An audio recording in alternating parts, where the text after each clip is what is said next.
Ei, gente, tudo bom com vocês? Meu nome é Adalma, esse é o Gira Trinco, esse é o 82º vídeo do canal e hoje eu vou falar sobre o livro Água Turva, da Morgana Kretschmann, um livro que eu não gostei, eu já adianto, mas que eu conheci a autora presencialmente, a gente se segue inclusive no Instagram, mas eu não consigo não ser sincero e eu vou falar o que eu achei ruim disso aqui, o que eu acho que pode melhorar. E vai ser um vídeo um pouco difícil, mas vamos lá. Esse livro aqui é um lançamento da Companhia das Letras 2024, para você que está vindo do futuro. É um livro que eles divulgaram bastante, eles mandaram para todos os parceiros da editora. Eu recebi ele 2 vezes porque eu já tinha escolhido receber ele antes deles mandarem de novo. E aí, ela é uma autora que realmente merece o destaque que tem. Ela tem um prêmio pelo primeiro livro dela, o primeiro romance dela, que foi Ao Pó, ganhou o Prêmio São Paulo de Literatura.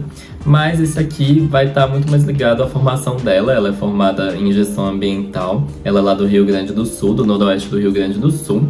E eu conheci ela onde, né? Como que isso aconteceu? Aqui em BH acontece sempre um papo, que é tipo um programa de entrevistas, assim, umas conversas, uns debates sobre literatura que convidam várias pessoas famosas. É um trem que acontece há muitos anos, há tipo mais de 40 anos, assim. E eu fui no que teve da Morgana Kretschmann sobre o Água Turva, justamente porque eu fiquei interessado, eu nunca tinha ido num Sempre um Papo, e fui justamente nesse, e eu adorei, assim. Eu achei muito legal a conversa, eu fiz uma pergunta, foi uma coisa que eu realmente participei, que eu tava escutando. Eu acho que foi tocante por conta da situação lá no Rio Grande do Sul, que tem um pouco a ver com esse livro também, na verdade muito a ver, mas não é sobre isso também, não é exclusivamente. E aí foi uma conversa muito legal, a Morgana autografou meu livro, né, depois que teve a conversa, inclusive, e ela elogiou minhas unhas, muito obrigado. E aí eu fiquei mais apreensivo de ler esse livro que fala sobre o quê? Água Turva é basicamente a história de 3 pessoas, 3 mulheres que são a Shaya, a guarda florestal que trabalha lá no Parque Estadual do Turvo, que é o último reduto da onça pintada lá no sul do país. É uma região que fica ali na fronteira com a Argentina, onde tem esse parque. É um lugar em que é muito contrabando mesmo de animais silvestres, de carne de animais silvestres, né? Caçadores matam animais silvestres, então a Shaya vai basicamente viver de preservar esse lugar e de combater isso. Ironicamente, a Shaya vai ser prima da Preta, que é líder do grupo Pies Rubros, que fica do lado argentino da fronteira, que é um grupo de contrabandistas e caçadores. A Preta não vive com a família, assim, ela se afastou por um motivo bem sério, assim. Foi uma grande briga, a família basicamente teve uma divisão, mas elas são primas, quer elas queiram ou não. E a terceira personagem é a Olga, que ela é assessora de um deputado. Esse deputado ele vai querer implementar uma grande hidrelétrica nessa região. A água turva está um pouco relacionada a essa coisa, da água realmente ficar turva, mas também tem outros sentidos. É um título bonito, eu acredito.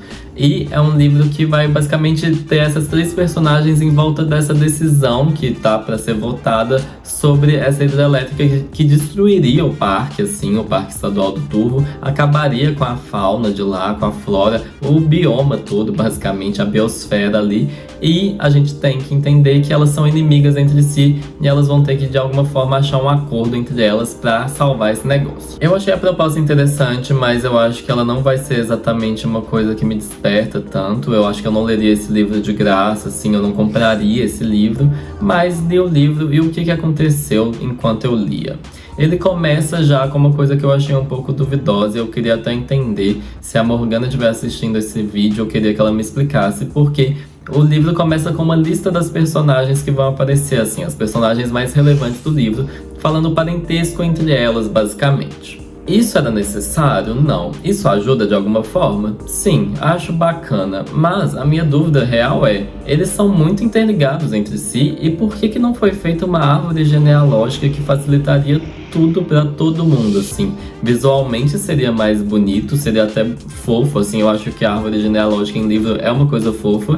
E assim, isso foi considerado? Isso foi uma ideia? Por que isso não foi seguido? Porque fica uma lista em que você não entende direito quem é quem. E no final do livro, eu acho que eu não entendi direito. Eu li prestando atenção, gente. Eu leio tudo prestando atenção pra esse canal. Eu simplesmente não sei alguns parentescos que tem aqui porque ficou muito confuso. E se tivesse uma linha do tempo, não. E se tivesse uma árvore genealógica, eu acho que teria ajudado muito. Esse é um livro que vai ter um quê de reportagem, vai ter um quê de denúncia, vai ter uma coisa muito de um discurso ambiental aqui, que é valoroso, mas que traduzido para literatura eu acho que precisa ser um pouco mais literário, na minha opinião. Essa é uma grande discussão na literatura contemporânea, qual que é o papel da literatura, assim, qual que é o papel da arte, todo mundo fala sobre isso, a gente sempre está nessa discussão. Eu não sei se o problema é exatamente discutir isso, é óbvio que a arte tem que ter esse propósito e ela não precisa ser exclusivamente sobre isso, a gente está contando uma história, mas existem algumas coisas, algumas tendências atuais que eu não entendo de verdade. A pesquisa para um livro também tem que ser uma pesquisa, na minha opinião, de como você vai escrever aquilo, não só sobre o que você vai escrever. Eu acho que existe uma questão também de você ler muito para você entender como manipular a linguagem, assim, não manipular no sentido ruim, mas como você vai usar das ferramentas linguísticas que você tem para realmente despertar certas emoções, porque senão você vai estar fazendo um texto que muitas vezes vai ser um pouco rígido, e eu acho que isso aconteceu nesse livro. Ele vai ter capítulos pequenos, o que também é uma grande tendência da nossa literatura contemporânea, porque parece que as pessoas não conseguem mais prestar atenção nas coisas, e eu acho que isso é um problema da gente estar aceitando que agora é assim e tudo bem, mas eu entendo que esse livro aqui, capítulos pequenos, foram melhores para ele, porque ele também tem muitos saltos temporais, então ele vai e volta muito, mas ao mesmo tempo, sei lá, eu queria que as pessoas tivessem propostas diferentes. Uma das únicas coisas que eu gostei, inclusive, são algumas cenas mais ágeis que eram cenas de violência. E eu senti uma coisa muito estranha, eu acho que é um pouco problemático o que eu vou falar, mas vamos lá. Me pareceu que a Morgana ficava mais confortável em escrever cenas violentas. Eu senti que ela se sentia... Como é que fala? Eu senti que ela estava no elemento dela, assim. Eu senti que aquilo era um espaço confortável para ela falar sobre violências e eu queria entender de onde vinha isso. Mas isso não foi aprofundado, assim como várias outras coisas no livro eu senti que não foram aprofundadas. Eu senti que os diálogos eram muito artificiais, assim. Eram diálogos que eu odeio falar isso, mas pareciam de novela, pareciam um roteiro. E eu acho que isso é um problema maior quando a gente fala de um livro que ele não se afasta muito do não ficcional, quando ele tá muito perto da realidade. Ele tem esse tom de denúncia, ele parece uma reportagem, ele tem essa coisa cinematográfica também, que é uma palavra que tá muito desgastada, mas ele tem isso. Então ele parece muito audiovisual. E quando a gente fala de audiovisual, a gente está falando de uma coisa que tem a imagem para sustentar aquilo. As imagens vão passar muita informação, mas quando a gente fala de um texto de audiovisual, a gente fala de uma coisa que não tem não é muito interessante só o texto. E eu senti que foi um pouco isso que aconteceu aqui. E, ironicamente, a parte que não eram os diálogos, para mim, a voz narrativa me foi muito incômoda e eu vou falar por quê. Eu vou ler o comentário que eu anotei, porque eu acho que ele já tá muito bem escrito e eu não vou gastar meu tempo tentando decorar isso aqui. Vamos lá. A voz narrativa me revela diretamente mais do que eu quero saber. Ela está me ensinando a pensar do jeito dela. Ela me dá a comida na boca e eu não quero que você controle a quantidade do que eu enfio na minha boca ou o que, dentre as opções no prato, eu enfio. Me deixa comer. Se preocupe mais em garantir que eu tenho o que mastigar, saborear, apreciar. Esse livro queria muito que eu pensasse do jeito que ele queria que eu pensasse. Assim, ele não me dava opções, eu não tinha onde interpretar. Eu já reclamei disso no canal em algum outro livro, que provavelmente era literatura brasileira contemporânea. Mas, pelo amor de Deus, gente, não precisa me explicar o que tá óbvio. E se não tá óbvio, tem um espaço ali pra imaginação. Deixem o livro respirar, pelo amor de Deus. É muito aflitivo isso. Livros que colocam uma fala e depois falam por que a pessoa estava irritada ou por que a pessoa estava chateada. Você acabou de mostrar a pessoa expressando isso, porque você tá repetindo pra mim que a pessoa tava desse jeito. Me deixa ler. Tipo, eu sinto que é uma coisa que fica travando a leitura. Gente, para de me explicar. Sabe quando alguém tá tentando explicar uma coisa que você já entendeu? Tipo, eu tô quase fazendo agora. Sabe, deixa fluir, deixa as coisas fluírem. Ai, mas eu não sei se vão me entender direito. Ótimo, talvez seja melhor, talvez seja pior, talvez não seja nada, mas vai ter uma coisa nova ali, então deixa acontecer. Vocês acham que aqui no canal, os roteiros que eu faço, eles vão ser seguidos à risca, que eu fico decorando as coisas? Não, gente, eu deixo a vida acontecer. Eu acho que nenhum vídeo que eu fiz nesse canal ficou do jeito que eu queria, e isso é ótimo. Ironicamente, eu fiz essa metáfora da comida e tal, depois de já ter escrito que o livro me parecia pasteurizado, e eu nunca tinha descrito um livro dessa forma, e esse livro aqui foi esse caso. Pasteurizado, um livro que pra mim, ele perdeu ele parecia uma coisa artificial. Mais do que artificial, né? Eu já usei essa palavra hoje. Uma coisa industrializada. Eu senti pouquíssima experimentação de todos os tipos de linguagem, assim. Tudo era muito óbvio, tudo era muito seguro. Eu não vi nenhum risco nesse livro. Assim, eu vi muito pouco. Muito, muito pouco. Que eu considero que não foi nada. E me dói falar isso, eu preciso explicar isso pra vocês. Eu não sinto prazer em falar essas coisas. E eu preciso falar uma coisa pra vocês entenderem. Não é agradável pra mim falar essas coisas. Eu estou dando a minha opinião porque eu acho que uma opinião sincera é muito mais valiosa do que milhões de pessoas, sei lá, centenas, milhares, falando pra você, nossa, ficou ótimo, perfeito. Porque isso não é verdade, primeiro.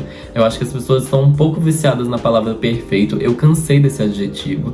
Segundo, eu acho que a minha opinião, ela não é tão relevante. Olha só, eu estou dando ela porque eu quero fazer parte da conversa, mas eu não quero ser a voz final de nada, até porque a voz final de nada existe, né, gente? Mas eu vejo a pesquisa nesse livro, eu vejo o esforço de anos nesse livro, eu vejo uma coisa interessante nele, que pra mim o problema foi a transição da pesquisa, porque eu ouvi falar, ela falando dos bastidores da pesquisa, era muito legal, mas a transição disso pra escrita, pra história que estava contada ali, pra mim se perdeu muita coisa. Eu senti que o livro perdeu um pouco a essência, assim. E é muito triste falar isso, porque dá pra ver que tem uma coisa pessoal ali. Mas eu acho que não foi bem traduzido, sabe? Pra mim foi um livro um pouco burocrático. Eu acho que isso é um problema, assim. Eu sentia que ele era tão pouco arriscado que ele tava seguindo exatamente o que ele precisava seguir pra se encaixar numa fórmula. E essa rigidez, gente... Nossa, essa rigidez não é arte, porque a arte pra mim é movimento. Então pra mim esse livro beira uma... Foi tipo uma conveniência ler esse livro. Esse livro parecia querer ser conveniente, ele querer agradar muita gente. E aí eu não sei se vai agradar ninguém demais, sabe? Eu acho que esse livro foi seguro nesse sentido. Eu quero que todo mundo goste. Mas aí... o que isso vai impactar realmente? O que isso vai mudar na vida das pessoas? As pessoas vão ler isso aqui, elas vão realmente ficar mexidas, porque eu realmente vi muito pouco espaço para isso dentro do livro. Eu também coloquei nas minhas anotações que a maior surpresa do livro para mim não foi uma surpresa porque ela foi muito previsível. Eu adivinhei faltando muitas páginas e isso era assim, era para ser aquela coisa que te mexe com você, mas quando você já tá esperando, não tem graça. Apesar de que o jeito que aconteceu eu achei bonito, eu achei realmente elegante, assim. Eu vi uma mensagem ali, eu vi um símbolo, eu vi um significado, eu vi alguma coisa profunda, mas que pra mim também foi muito pouco. E no fim das contas, eu acho que esse livro foi um livro meio sem clímax, assim. Ele não tem picos e vales, ele mal tinha variâncias, assim. Ele era muito retinho, muito... isso. E meu último comentário, agora não sobre o livro especificamente, mas sobre minhas percepções em geral, é... eu não acho que a minha opinião é tão relevante para que alguém se insulte com ela. Eu acho que minha opinião é só uma opinião. Eu acho que eu tenho critérios, eu acho que eu tenho prioridades quando eu vou ler as coisas. E eu sei que vai ter gente que vai adorar esse livro. Sei que vai ter gente que vai realmente ficar tocado por isso aqui. Eu sei que vai ter gente que vai adorar a mensagem desse livro. E talvez devesse ser esse o foco mesmo. Eu acho que isso é normal. E isso tudo pra chegar no fim do vídeo e falar. Se você me perguntar se eu gostei do livro Água Turva, eu vou falar que não. E se você me perguntar se eu recomendo o livro, eu vou falar que não. Algo em mim ainda fica curioso em ler o primeiro livro dela, Ao Pó, mas eu achei que esse livro teve muitos poucos riscos, muita pouca experimentação, muita pouca novidade. Foi uma ideia que poderia ser interessante, mas, honestamente, isso aqui precisava de mais. Esse foi o vídeo de hoje, gente. Um abraço e um beijo pra vocês. Até a próxima.